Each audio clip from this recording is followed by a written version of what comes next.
Ok, donc bienvenue à tous, bienvenue dans cette deuxième opus d'une série de live dont le thème est comment être au top, comment rester calme et lucide dans les situations stressantes, dans les temps difficiles. Alors, ça ne fait pas référence uniquement, évidemment, à la période qu'on vit là maintenant. Ça s'applique à, ben voilà, quand je dois prendre la parole en réunion, quand je dois monter sur scène, quand je dois présenter un travail, quand je suis en répétition, enfin voilà, il y a plein de situations. En fait, il y a plein de moments dans la vie où on a besoin d'être vraiment au meilleur de nos capacités. Et la peur est un des obstacles, c'est pas le seul obstacle. Et on verra dans les lives qui suivent comment on peut améliorer ça, comment on peut travailler là-dessus de manière efficace. Et ce soir, je vais vous proposer un petit exercice. Cet exercice va reposer déjà en partie sur des choses qu'on a vues lors du précédent live. Donc, si vous l'avez pas vu, vous pourrez le regarder en descendant sur la page, juste 2 crans en dessous. Vous allez pouvoir trouver le précédent live. Donc, en fait, on a vu dans la précédente vidéo, on a eu le fonctionnement du système nerveux central, et on a vu qu'il y avait 2 branches dans le système nerveux central. Il y a la branche sympathique et la branche parasympathique, d'accord, et que ce qu'on a vu, c'est que la branche parasympathique, c'est la branche qui est en activité quand on se relaxe, quand on médite. Elle s'appelle aussi rest and digest, parce que dans ce moment-là, on peut se reposer, on lâche, d'accord, et on digère. Alors que quand la branche sympathique est engagée, eh bien là c'est plus compliqué. Cette branche s'appelle aussi fight or flight response, c'est-à-dire se bagarrer, se dresser, lutter, résister ou s'enfuir. Donc, en fait, la chimie, on se trouve envahi d'abord d'adrénaline pour nous aider dans ce moment-là, soit à nous défendre, à attaquer, soit à fuir. Et ensuite, il y a un flot de cortisol qui est impliqué dans de très très nombreuses maladies cardiovasculaires, hypertension, diabète, etc., etc. Bon, c'est un poison. À haute dose, c'est un poison. Et ce qu'on a vu aussi, c'est que du coup, c'est compliqué. C'est compliqué quand on est engagé dans ce système, et quand on y est engagé plus souvent que dans l'autre système. Donc les 2 systèmes ont leur utilité, les 2 branches ont leur utilité, il n'y en a pas une mauvaise. En particulier, la branche sympathique va générer la peur, et donc elle va nous protéger. On va pas sauter de cette falaise, on va pas se faire écraser par une voiture, etc., etc. Mais quand cette branche, quand on vit notre vie dans une succession de mini-crises, ce qui est le cas de beaucoup de gens, le système sympathique se déclenche et est en permanence en action, et on a beaucoup d'effets secondaires. Et en fait, le mot général pour ça, c'est le stress. Ok. Donc voilà, c'était un petit résumé de l'épisode précédent. Ce que je vous propose aujourd'hui, c'est un exercice. Ça va vous demander de prendre une feuille de papier et un stylo. Donc je vous laisse 10, 15, 20, 30 secondes pour attraper un stylo, attraper une feuille de papier et vous préparer à l'exercice. Ok, donc je suppose que vous êtes prêts. Je suppose que vous avez votre feuille de papier, votre stylo. Et voilà ce qu'on va faire. Je vais vous donner 1 minute, d'accord? 1 minute, c'est long, c'est court. Et ce que vous allez faire, vous allez écrire ce qui vous passe par l'esprit, pas n'importe quoi. Je vais vous donner le thème. Mais ce que ça va demander, c'est vraiment de rester ouvert à tout ce qui se présente, ok? Restez ouvert, restez disponible pour essayer de rester vraiment dans un flow. Donnez-vous la permission aussi. Autorisez-vous à coucher sur le papier, à déposer sur cette feuille de papier que vous allez prendre vraiment tout ce qui se présente, sans jugement, sans censure, sans notion de bien ou de mal, sans culpabilité, ok? Soyez juste dans cette spontanéité, dans cette voilà, dans ce flow, ok? Et donc, le thème, vous êtes prêts? Le thème, c'est qu'est-ce qui vous a mis en colère ces derniers temps? Qu'est-ce qui vous a... Alors, si colère, c'est un grand mot, qu'est-ce qui vous a frustré? Qu'est-ce qui vous a embarrassé? Qu'est-ce qui vous a ennuyé? Est-ce que quelqu'un vous a écrit un email qui vous a pas plu? Est-ce que vous avez écrit à quelqu'un qui vous a pas répondu, par exemple? Je sais pas. Est-ce que quelqu'un vous a mal parlé? Ou est-ce que vous avez appris une mauvaise nouvelle? Est-ce que, je sais pas, vous avez été en retard et puis vous en êtes voulu? Ah, tiens, vous connaissez le truc. Est-ce que vous en voulez pour un comportement que vous avez eu? Est-ce que vous en voulez pour un mauvais geste? Est-ce que vous avez raté quelque chose? Est-ce que voilà, est-ce que vous avez été confronté? Et voilà, notez qu'est-ce qui a généré de la colère chez vous? Quelle situation a généré de la colère chez vous ces derniers temps? Allez-y, c'est parti. Je vous laisse 1 minute pour écrire tout ça.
Ok, je ramasse les copies.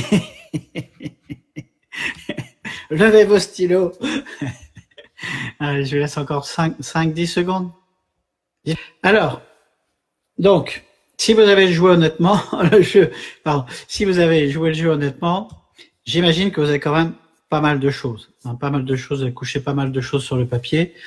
Il y a pas mal de choses qui, au cours de nos journées, nous frustrent, nous énervent. Peu importe les mots qu'on emploie,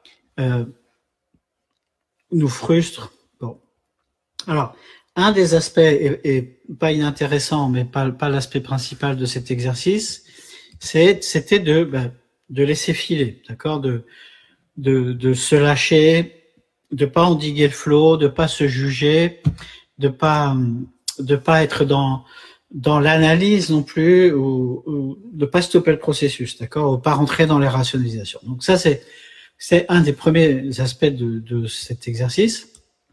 Maintenant, le deuxième aspect de l'exercice est le plus intéressant et le plus important là.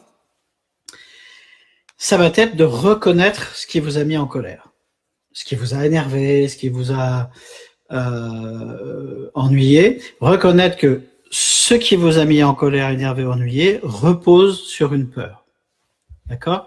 Alors, ce qui est important, c'est dans le live précédent, on a exploré en fait le fait que une des grandes sources de nos peurs sont archaïques. D'accord? Que dans les temps anciens, appartenir était déterminant, c'était lié à la survie. Être rejeté, équivalait à la mort. Hein.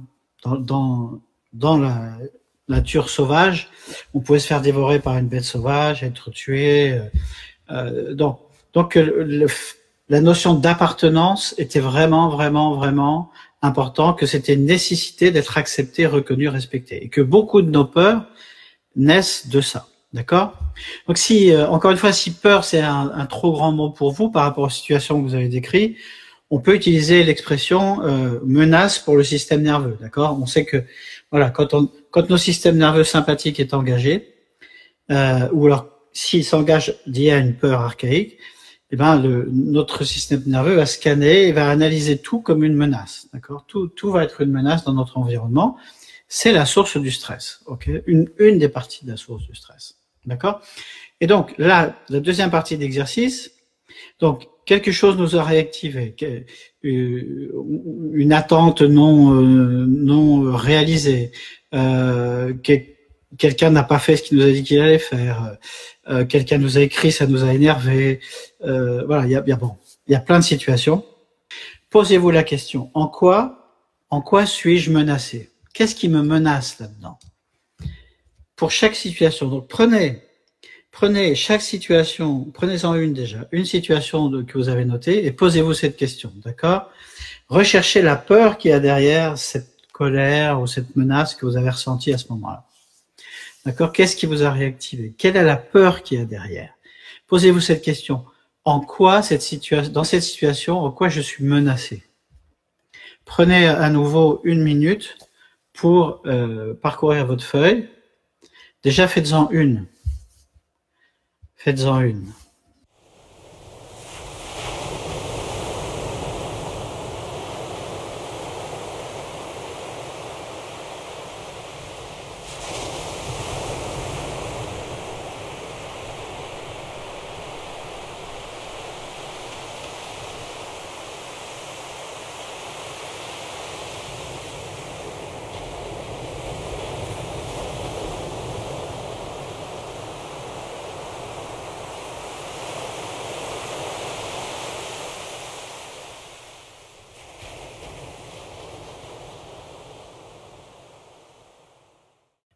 Ok, donc vous avez trouvé une situation. Est-ce que vous avez pu analyser? Est-ce que vous avez pu regarder la peur, trouver la peur archaïque qu'il y avait derrière cette situation? Ne rentrez pas dans l'analyse. Le piège avec cet exercice, c'est de rentrer dans l'analyse, se dire oh ouais, ben c'est pas si grave que ça, ou peut-être que j'aurais dû faire autrement, peut-être que j'aurais pas dû me mettre en colère. Donc là, on commence à se juger, on commence à évaluer. Non, restez juste dans les faits, à la surface des faits. On veut juste reconnaître et accepter la peur qu'il y a derrière la situation. Ne rentrez pas dans j'aurais pu faire les choses différemment. Ok, peut-être vous auriez pu faire les choses différemment. Et ça fait partie du principe d'apprentissage, d'accord? Mais là, maintenant, soyez juste honnête. Il s'est passé ça, j'étais en colère, ça m'a mis en colère, ça m'a réactivé. Quelle est la peur qu'il y a derrière? Si vous étiez en retard, quelle est la peur? Vous étiez en retard, vous êtes énervé, vous êtes jugé. Quelle est la peur qu'il y a derrière? Est-ce que c'est d'être mal considéré, c'est de faire mauvaise, comment on dit, d'apparaître comme quelqu'un de pas fiable? Et qu'est-ce qu'il y a encore derrière ça? Vous voyez, vous pouvez décortiquer. Et voyez si cette situation est liée donc aux situations que j'ai décrites tout à l'heure, c'est-à-dire appartenir, s'intégrer, donc être rejeté, être aimé, être reconnu, être respecté aussi, être considéré. Être respecté, parfois, c'est aussi lié à la survie, évidemment. Si quelqu'un m'accuse de quelque chose, quelle est la peur qu'il y a derrière? Si mes voisins répandent une rumeur sur moi dans le village, quelle est la peur qu'il y a derrière? Et si les gens commencent à croire cette histoire, cette rumeur, quelle est la peur qu'il y a derrière? D'accord? Parcourez votre feuille. Là, maintenant, c'est la troisième partie de l'exercice. Parcourez votre feuille en mettant en face de chaque situation, quelle est la peur qu'il y a derrière. Ce qu'on veut, c'est devenir conscient. On veut devenir conscient. Prenez encore un petit moment.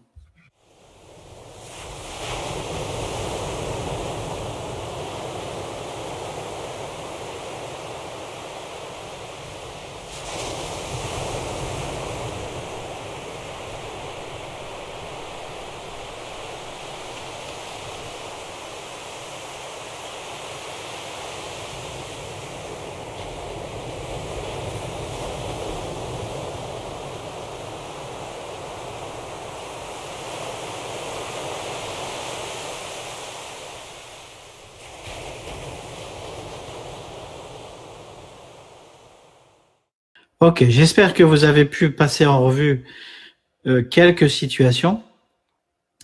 Et ce qui donne du pouvoir face à la peur, c'est de devenir conscient. C'est d'observer qu'est-ce qui m'a déclenché, quels sont les déclencheurs. Au cours de vos journées, quand vous êtes dans les situations, regardez quels sont les déclencheurs. Qu'est-ce qui vous remue, qu'est-ce qui vous met en marche, qu'est-ce qui appuie sur le bouton. Parce que c'est ça, c'est la vraie source du pouvoir. La peur, c'est ok. La peur, c'est ok. Et encore une fois, elle nous rend service. Maintenant, si on est envahi, c'est autre chose. On peut en parler une autre fois. Mais là, ce qu'on veut, c'est développer cette conscience. Parce que si je deviens conscient, alors, au lieu de réagir, je peux juste inhiber mon réflexe. Si je prends conscience de quels sont le type de situation qui me font réagir, quelle est la peur qui est derrière, et si je peux voir que cette peur est irrationnelle, alors je gagne du pouvoir sur ma vie. Alors je reprends la maîtrise de ma vie. Au lieu de réagir, alors je peux commencer à répondre, à apporter une réponse, au lieu de me laisser envahir. D'accord ? C'est une première étape. Il y a d'autres étapes. À ce stade-là, je vous demande pas de changer les choses, surtout pas. Je vous demande pas de modifier, de changer vos réactions, non. Observez. On va refaire un live dans 2 jours, d'accord, dans 48 heures. À ce stade-là, observez seulement. Observez. Et observez aussi, ça peut être très intéressant, les réactions corporelles qui sont liées. Ce matin, j'étais au téléphone avec ma femme, elle me dit « Ah, mon fils Mathis s'est levé tard. Moi, tout de suite, j'ai pensé il n'a pas dormi de la nuit, il est resté sur son téléphone, sur Internet. Enfin, bon, voilà. Et j'ai senti, donc j'ai bien vu que ça générait de la colère. J'ai senti une énorme chaleur m'envahir. C'était assez spectaculaire. Après, bon, j'ai respiré. C'est un des outils, mais on va voir que des techniques de respiration sont efficaces, mais sur une durée assez courte, généralement. Mais on en reparlera dans un prochain. Donc, en fait, je vous demande pas de changer les choses. Je vous demande juste d'observer. Vous savez, si je fais le parallèle avec le chant, ben, ma voix est pas comme ci, ma voix est pas comme ça marche pas comme je veux. Alors, je vais prendre une action pour changer les choses. Et nous, les Occidentaux, on est vraiment là-dedans. On veut changer les choses. On veut réparer. On veut. Et en général, quand on fait ça, en tout cas, je vois bien dans le chant, je vois bien dans la vie de tous les jours, on rajoute une couche de problème sur un problème déjà existant. Moi, j'aime beaucoup cette pensée de Friedrich Matthias Alexander, qui a inventé la méthode qui porte son nom, la technique Alexander, et qui dit, si vous arrêtez de faire le faux, alors le juste pourra se manifester. Mais tant que vous êtes en train de vous battre avec le faux, à vouloir le corriger, à vouloir le transformer, vous allez dans le mur. Et c'est tellement juste. Et je le vois tellement avec mes élèves dans les cours de chant.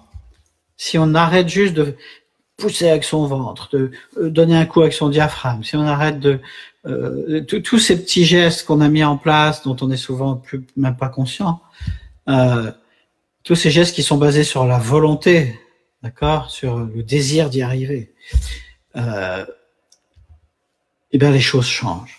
Les choses changent en profondeur. Donc, voilà votre exercice pendant les 48 prochaines heures. Observez. Quand une situation vous réactive, quand elle vous met en colère, quand elle vous énerve, quand elle vous frustre, regardez quelle est la peur qu'il y a derrière. Ok? Si cette vidéo vous a plu, likez la vidéo. Ça me rend vraiment service. Montez tout en haut, likez ma page, abonnez-vous à ma page. Ça c'est des grands services parce que du coup, ça veut dire que mes informations sont plus diffusées, que j'ai plus d'audience et que ça va mieux marcher pour moi. Ok, prenez soin de vous, travaillez ça. On se retrouve dans 48 heures pour la suite de cette série de de live sur comment être au top, rester calme et lucide dans les situations stressantes. Ah, est-ce qu'il y a des questions? Oui, il y avait une question de Laurence. Ah oui, Laurence. Alors attends. Laurence, votre question, c'était comment faire baisser un stress récurrent de plusieurs années. Alors, donc ça, je l'ai abordé un peu dans le premier live. Le stress récurrent, il est lié au fait que le système sympathique est engagé trop souvent, d'accord? Et donc, sont des réponses automatiques. Donc, le moyen de faire ça, de faire basculer du système sympathique au système parasympathique. Alors, par exemple, il y a beaucoup de gens qui prêchent des exercices de respiration comme inspirer sur 6 temps, expirer sur 6 temps, ou inspirer sur 6 temps, expirer sur le double ou sur un tiers de plus, des choses comme ça. Bon, il y a plein de types de thérapies comportementalistes, etc., qui travaillent sur le sujet. La méditation, évidemment. Mais ce que j'ai remarqué, moi, et pour l'avoir vécu aussi auparavant, c'est que, par exemple, pour certaines personnes, méditer est juste impossible. Justement parce que le système sympathique est engagé. Alors, une des solutions, c'est de faire vraiment lâcher les tensions du corps qui entravent la respiration. Il faut bien... Bon, je vais avancer un peu plus. Il faut bien comprendre, il y a une chose qu'il faut comprendre, c'est que une respiration profonde, quand vous êtes capable de respirer profondément, et là je parle pas de pousser son diaphragme vers le bas et de gonfler son ventre, je parle pas de ça, je parle du respiratoire profond. Et ça, on peut l'atteindre que quand on fait vraiment lâcher les tensions qui empêchent la respiration. Quand vous respirez correctement, quand vous trouvez ce respiratoire profond, la respiration permet de modifier le pH sanguin. Le pH sanguin baisse, il va vers l'alcalin. Si vous respirez mal, le pH sanguin monte vers l'acidité. Si vous respirez profondément, calmement, mais sur une base régulière, c'est-à-dire sur la journée. Bien sûr, si vous faites baisser votre pH, si vous faites un exercice de respiration pendant la demi-heure ou l'heure qui va suivre, ça va vous aider. Mais au cours de vos journées, ça va pas vous aider. Donc, lorsqu'on trouve une respiration profonde, le pH sanguin baisse, va vers l'alcalin, ce qui a un impact direct sur l'hypothalamus, et ce qui va effectivement venir équilibrer et renforcer et déclencher le système parasympathique. Mais voilà. Ça, c'est un processus au long cours. C'est ce que je fais avec mes élèves. Je les accompagne à lâcher les tensions, trouver une respiration profonde. Et c'est pour ça qu'ils sont tellement nombreux à témoigner sur mon site. Vous allez voir énormément de témoignages sur le fait que tout d'un coup, c'est comme si on ôte un sac à dos de 50 kilos du dos. Les gens deviennent plus apaisés. Alors, il y a beaucoup d'anecdotes. J'ai des élèves qui disent même mon chien m'écoute mieux maintenant. Même mon chien m'obéit maintenant alors qu'il m'obéissait pas avant. Les gens vous perçoivent différemment, votre énergie change. Bon, voilà. Donc c'est un processus au long cours. La respiration est un processus. Le type d'exercice que j'ai proposé ce soir en est un autre. On peut aller aussi beaucoup plus loin. Je vais vous faire découvrir d'autres outils. Et puis je pense que jeudi ou vendredi, je mettrai en ligne une grosse vidéo qui va reprendre tous ces éléments-là. Voilà, j'étais ravi. Nad dit mauvaise connexion. J'espère que tu posteras un replay. Ah, ok. Le replay va se générer automatiquement. Oui, et Nad dit respirer en conscience. Oui, mais en conscience, encore une fois, la conscience c'est une chose, respirer en conscience c'est une chose, mais quand on est perclus de tension, ça change rien. Parfois même, pousser son diaphragme vers le bas, comme gonfler son ventre à l'inspire, comme certaines méthodes le proposent, est plus pénalisant qu'autre chose. Sandrine a dit aucun souci à trouver des situations. Ah, super. Joël dit fluide, une seule situation mais beaucoup de conséquences. Ok, cool. Hello Régine, donc Liliane dit, alors ça je l'ai vu. Ok. Hello Marine. Ok, donc je vous laisse là-dessus. On se retrouve très vite dans 48 heures pour la suite du programme. Bye bye. Prenez soin de vous.